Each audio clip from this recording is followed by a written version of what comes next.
Historia del mundo, de la prehistoria a nuestros días, por John Morris Roberts, 93. Libro 8. La época más reciente. 5. Inicios y finales. Una historia del mundo global. La historia narrada en este libro no tiene fin. Por muy dramática y agitada que sea, una historia del mundo no puede terminar en un punto cronológico específico.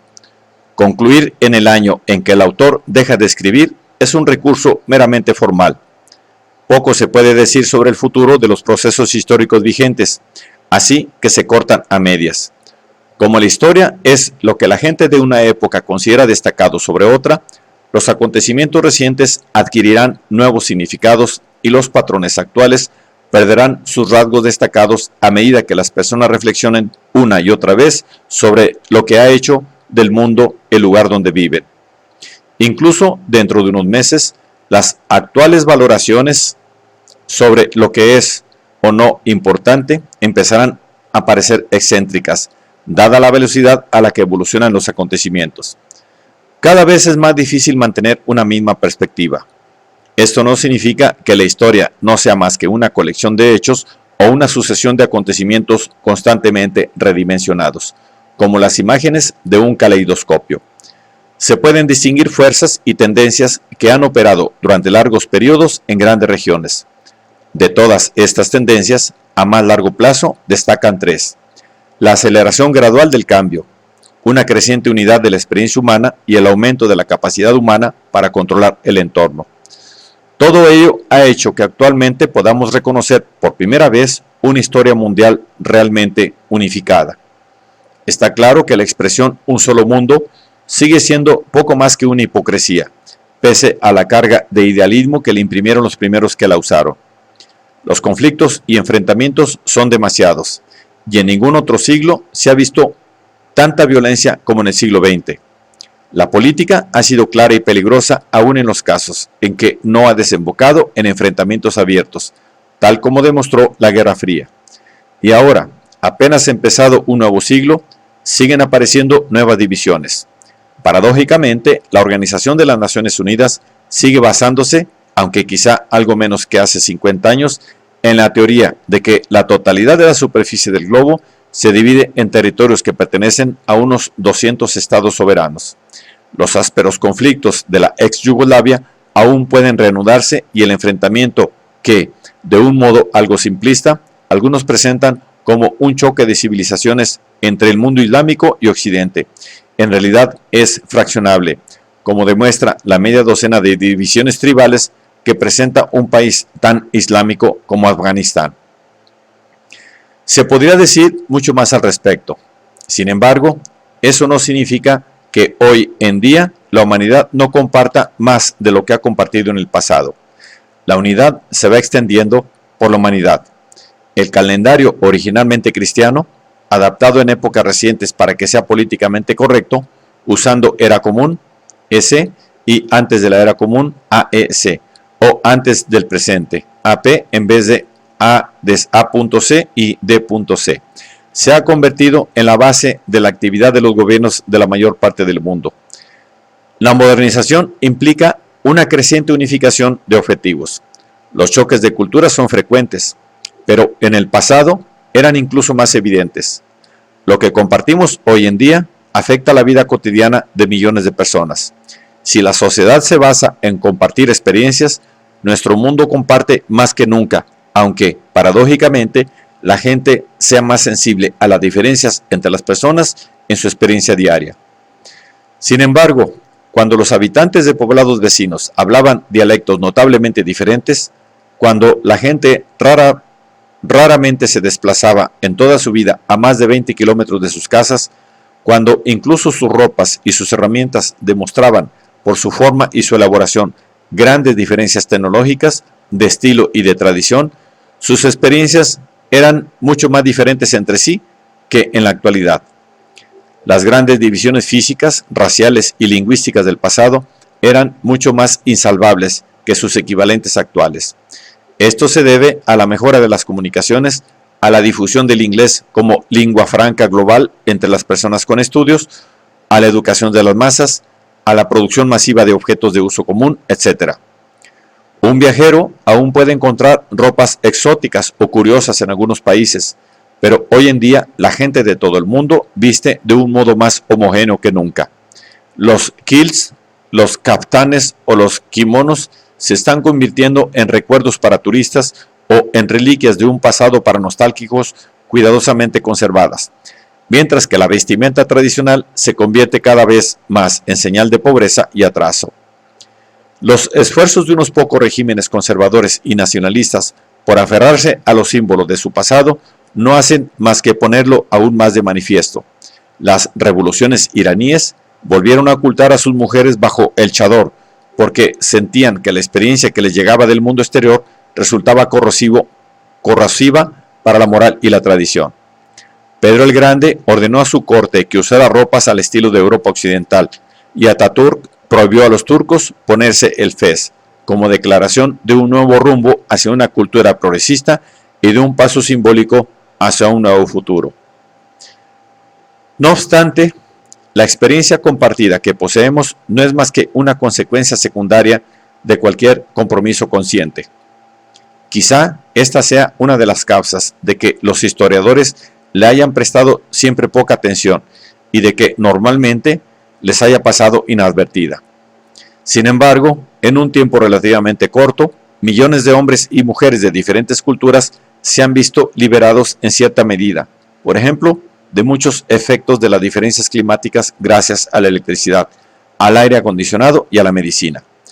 Hoy en día, ciudades de todo el mundo cuentan con iluminación en las calles y los semáforos son algo que se da por descontado, como la presencia de la policía. Las transacciones son similares en bancos y supermercados de cualquier lugar. En estos, los artículos que se pueden comprar se encuentran también prácticamente en el resto de los países. En Japón se venden dulces de Navidad cuando llega la fecha. Hombres que no hablan el mismo idioma trabajan con las mismas máquinas en diferentes países. Los coches son una molestia en todas partes.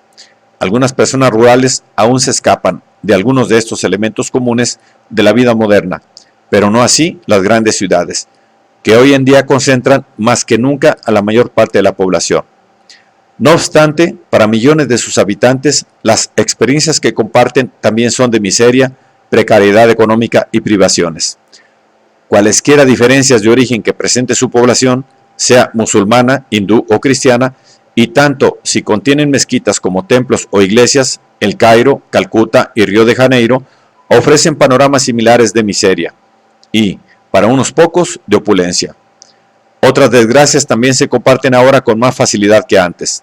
La mezcla de poblaciones, posibilitada por los medios de transporte modernos, hace que las enfermedades se extiendan como nunca antes, al haberse eliminado las antiguas inmunidades. El SIDA ha llegado a todos los continentes, excepto quizá a la Antártida, y se nos dice que mata a 6.000 personas al día. Hace solo unos pocos siglos, un viajero que fuera de la Roma imperial a Luoyang, capital del Imperio Han, habría observado muchos más contrastes que alguien que lo hiciera ahora.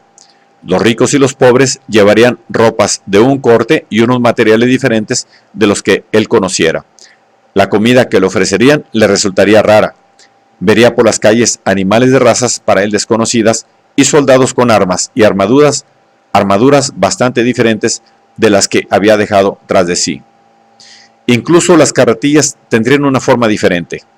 Un europeo o un americano actual que vaya a Pekín o Shanghái no tiene por qué ver grandes diferencias que le resulten sorprendentes, incluso en un país que en muchos sentidos sigue siendo muy conservador. Si se decanta por la cocina china, aunque no tiene por qué, le parecerá diferente, pero un avión chino tiene el mismo aspecto que cualquier otro, y las jóvenes chinas también llevan medias de malla. Y no hace tanto que China seguía mandando al océano juncos completamente diferentes a los koks o las carabelas europeas de la misma época. La coincidencia de realidades materiales lleva a la coincidencia de puntos de interés y referencias. Hoy en día, la información y el ocio se generan para un público mundial. Los grupos de música más famosos dan la vuelta al mundo con sus conciertos, al igual que los trovadores que viajaban por toda la Europa medieval, aunque los de ahora lo hacen con más medios y ganan más, presentando sus canciones y espectáculos en diferentes países. Los jóvenes, en particular, abandonan alegremente sus particularidades locales y se dejan seducir por sabores que los unen a otros jóvenes de lugares lejanos, que tienen dinero en el bolsillo para gastar, y actualmente son millones. Las mismas películas, dobladas y subtituladas, se proyectan en todo el mundo o por televisión, destinadas a públicos que se dejan llevar por fantasías y sueños similares. A un nivel diferente, más consciente, el lenguaje de la democracia y los derechos humanos está, por lo menos en apariencia, más al servicio que nunca de la visión occidental de lo que debería ser la vida en sociedad. Cualesquiera que sean las intenciones reales de los gobiernos y de los medios de comunicación, se sienten cada vez más en la obligación de decir que creen en una versión de la democracia, en el valor de la ley, en los derechos humanos, en la igualdad de sexos y otras muchas cosas. Solo de vez en cuando se produce un golpe de realidad y la hipocresía queda en evidencia, revelando un desajuste moral no reconocido hasta entonces o un rechazo frontal de alguna cultura que aún se resiste a la contaminación de sus tradiciones y sensibilidades. Es cierto, aún hay millones de seres humanos que viven en pueblos y que luchan por salir adelante en comunidades muy conservadoras, con herramientas y métodos tradicionales, mientras que las desigualdades patentes entre países ricos y países pobres dejan en nada cualquier diferencia registrada en el pasado. Los ricos son más ricos que nunca y son muchos más, mientras que hace 1000 años todas las sociedades eran pobres, si tomamos como referencia los valores de ahora. Así que, por lo menos en ese sentido, las vidas de la gente eran más parecidas entre sí de lo que son ahora. La dificultad de ganarse el sustento y la fragilidad de la vida humana ante las misteriosas e implacables fuerzas que los azotaban como a briznas de hierba, eran cosas que todos los hombres y mujeres tenían en común, cualquiera que fuera el idioma que hablaran o el credo que profesaran. Hoy en día existe una minoría significativa de personas que viven en países con una renta per cápita de más de $3,000 y millones que viven en países donde la cifra se reduce a una décima parte de ese valor y donde existen diferencias colosales incluso entre los pobres. Estas disparidades son creaciones relativamente recientes de una breve era histórica. Llegados a este punto, tan difícil es asegurar que vayan a durar mucho más como pensar que vayan a desaparecer de pronto. Las clases dominantes y las élites, incluso en los países más pobres, llevan por lo menos un siglo buscando cierta forma de modernización como forma de escapar de sus problemas. Sus aspiraciones parecen confirmar la omnipresente influencia de una civilización originalmente europea. Hay quien ha dicho que la modernización no es más que una cuestión de tecnología y que hay factores determinantes de la conducta social mucho más importantes como algunas creencias, instituciones y actitudes. Pero eso supondría no plantearse el modo en que la experiencia material modela la cultura. Cada vez es más evidente que ciertas ideas e instituciones básicas, así como algunos objetos y técnicas materiales, se han extendido de un modo general por toda la humanidad. Cualquiera que sea el efecto práctico de documentos como la Declaración de los Derechos Humanos de la ONU, su redacción y su firma siempre han despertado un gran interés, aun cuando los signatarios tuvieran poca intención de respetarlos. Siempre resulta que estos principios derivan de la tradición europea occidental y tanto si consideramos que esa tradición es codiciosa, opresiva, brutal y explotadora, como si nos parece objetivamente positiva, beneficiosa y humana, no es ni una cosa ni la otra. Las civilizaciones azteca e inca no podían resistir ante la española. Las civilizaciones hindú y china solo consiguieron aguantar algo más ante los francos. Estos planteamientos pueden ser ciertos o falsos, pero los hechos no son ni admirables ni repugnantes. Registran el hecho de que Europa remodeló un mundo antiguo y lo convirtió en moderno. Algunas ideas e instituciones occidentales procedentes en primera instancia de Europa se han encontrado en muchos casos con una fuerte oposición y resistencia. Para bien o para mal, las mujeres aún no reciben el mismo trato en las sociedades islámicas que en las cristianas, pero tampoco se les trata del mismo modo en todas las sociedades islámicas actuales, ni en el seno de todas las sociedades que podríamos llamar occidentales. Los indios aún siguen teniendo en cuenta la astrología a la hora de fijar la fecha de un matrimonio, mientras que los ingleses pueden darle mayor importancia a los horarios de tren o a los partes meteorológicos, cuando pueden obtener información precisa al respecto, por imperfectos que puedan ser, al considerarlos algo científico más relevante. En diferentes tradiciones puede hacerse un uso diverso, incluso de la misma tecnología o de las mismas ideas. El capitalismo japonés no ha funcionado igual que el británico, y cualquier explicación al respecto debe basarse en la diferente historia de estos dos pueblos, por similares que puedan ser en algunos aspectos, como islas que nunca han sufrido invasiones, por ejemplo. Sin embargo, ninguna otra tradición ha mostrado la misma fuerza y el mismo poder de atracción que la europea, como forjadora del mundo que no ha tenido rival. Incluso sus manifestaciones más desagradables, su codicia y voracidad, lo demuestran. Sociedades antes arraigadas en una aceptación inmutable de las cosas, tal como eran, han adoptado la creencia de que una mejora ilimitada del bienestar material es un objetivo deseable. La propia idea de que el cambio deseado sea posible es en sí misma profundamente subversiva, al igual que la idea de que ello pueda ser un camino a la felicidad. En la actualidad, mucha gente es consciente de los cambios que se han producido a lo largo de su vida y tiene la sensación de que aún pueden producirse más cambios, y para mejor. La aceptación, cada vez más común e indiscutida, de que los problemas humanos son en principio gestionables o por lo menos remediables, supone una importante transformación psicológica que hace solo un par de siglos hubiera sido difícil de prever, incluso por los propios europeos. Aunque hay millones de seres humanos que, durante la mayor parte de sus vidas, raramente piensan en su futuro, salvo como portador de desgracias e infelicidad, y eso si tienen la energía para pensar en ello, porque a menudo pasan hambre. En el transcurso normal de las cosas hay más millones que nunca que no pasan hambre ni parece que corran peligro de pasarla. Más personas que nunca dan por seguro que nunca pasarán verdadera necesidad.